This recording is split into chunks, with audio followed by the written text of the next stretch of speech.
That really irritates people that don't like you. They knew the whole time. Your ancestors are guiding you too. They knew the whole time. A lot of your family does not like you and didn't like you growing up either. There's an issue. They had an issue with you. You felt a lot, even through school. You didn't fit in. You never fit in with people. Now you understand why. Okay? You understand why. Chosen ones don't fit in with people. It's not because you did something wrong.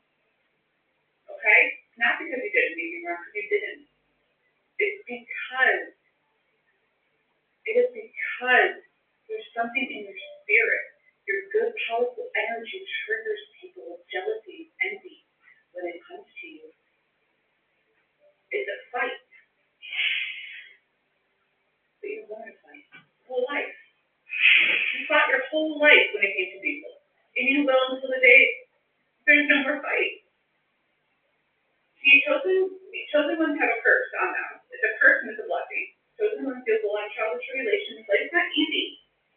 You didn't understand in the beginning why. You were born with a book of direction. You were born with a knowledge of discernment. You were born with a knowledge of strength. God created you with strength and power to get through all of this through your life. And you did. And now you came out even stronger than you ever were before. That really terrifies people because they fear you. Because you're the one now that they all attacked, right? They talked bad against you. They all know it. And see, they don't really feel much shame, but they look stupid. They look like, see, these people, they hold themselves up high.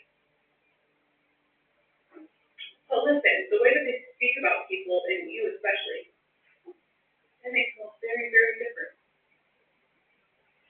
Okay?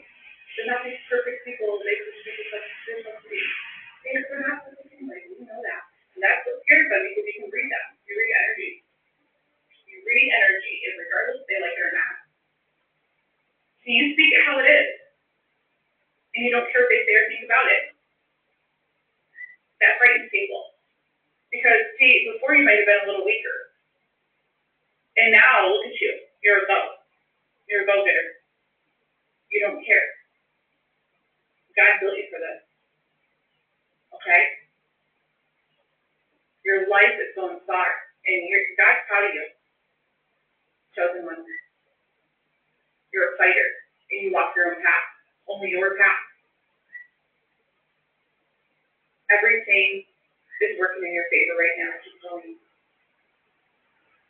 आज हमारे हिंदुस्तान में घर घर में जितने भी झगड़ा हो रहे हैं भाई भाई के हो रहे हैं और वो भाई भाई के झगड़े इसलिए हो रहे हैं सही समय पे माँ बाप बंटवारा नहीं करते सही समय पे बच्चों का हिस्सा नहीं देते एक बूढ़ा आदमी बोला मैं तो मर जाऊंगा पर अपने बेटों को जीते जी बंटवारा नहीं करूंगा अरे जीते जी बंटवारा नहीं करोगे तो तुम मरोगे उसके बाद तुम्हारे मरने पर ये बच्चे एक आध लोग मर जाएंगे 5 बेटे थे और बाप ने ठान ली कि मैं जीते जी बंटवारा नहीं करूंगा तो क्या होगा तुम मरोगे तो प्रॉपर्टी के लिए ये भाई भाई आपस में लड़ेंगे एक आध मर जाएंगे तो क्या ये समझदारी है बाप की ये समझदारी नहीं फिर समझदारी क्या समझदारी यह है कि तुम्हारे घर में यदि माना कि 4 एकड़ जमीन है माना कि फॉर एग्जाम्पल यदि 4 एकड़ जमीन है और आपके 2 बेटे हैं तो 1.5 एकड़ जमीन अपने छोटे और बड़े बेटे को देकर 1.5 और 1.5 कितना हुआ 3 हुआ अब बची 1 एकड़ अपने पास रखो बुढ़ापे और ये वसीयतनामा में लिख दो जो सेवा करेगा उसकी संपत्ति है तो धन के लालच से तुम्हारी सेवा भी हो जाएगी और झगड़े का कोई हिसाब नहीं होगा यदि दोनों बेटे सेवा करें तो 1 एकड़ को दोनों बांट लेंगे और दोनों नहीं करेंगे तो एक ही बांटेगा मतलब कुल मिला के आपके घर में विवाद ना हो इसके लिए बूढ़ों को तैयारी कर लेना चाहिए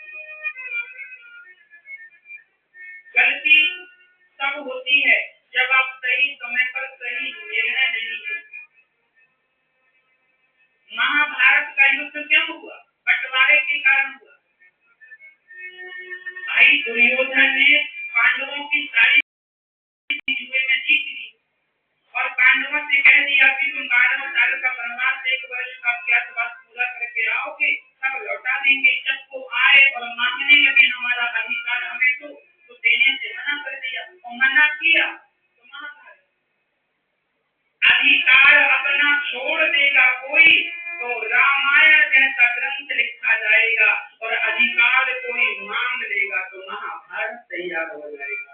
अधिकार छोड़ा था भगवान राम ने, कहते ने कहा जाओ वनवास अपना अधिकार, जबकि पहले बड़े बेटे का ही अधिकार होता था कि वो सिंहासन पर बैठे, लेकिन राम जी ने अपने भाई भरत के लिए अपना अधिकार छोड़ दिया। कि आया ना, बोलो मेरी माँ, छोड़ दिया।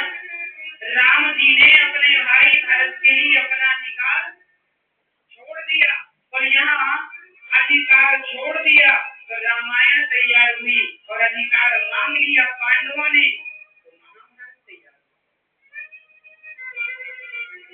इसलिए हम कहा करते हैं कि माँ बाप को चाहिए कि सही वक्त पर सही बंटवारा कर दो और सही वक्त पर बेटों से, नाती से, पोता से, सबसे मन हटा भी लो और मन पूर्ण रूप से भगवान में लगा दो। इन बेटों में मन लगाने से कोई फायदा नहीं, किसी की गति इनसे होनी नहीं। तुम बेटों को कितना भी देकर जाओगे ये बेटे भूखे के भूखे ही रहेंगे। आपका पिता आपको 1 करोड़ भी दे दे, 5 करोड़ भी दे दे, 10 करोड़ भी दे दे तो भी आपको कम ही लगेगा। बहुत कम बेटे होते हैं जो पिता से धन नहीं, पिता की सेवा लेना पसंद करते। बंटवारे में पिता के धन को तो सब बांट लेते हैं, लेकिन जब पिता को रखने की बात आती है तो छोटा कहता भैया तुम ही रख लो, बड़ा कहता छोटे से तुम ही रख लो। और यहाँ तक रखने की बात तो ठीक है, पूरे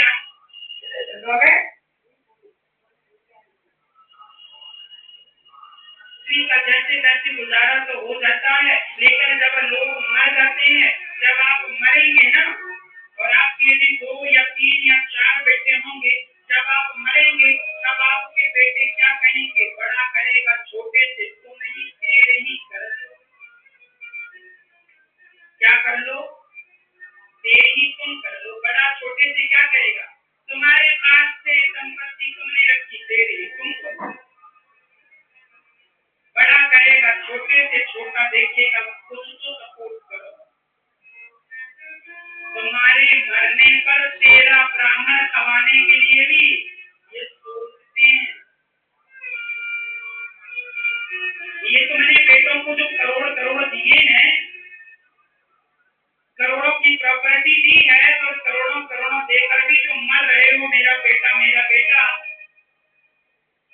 ये तुम्हारी तेरी बस्ती करने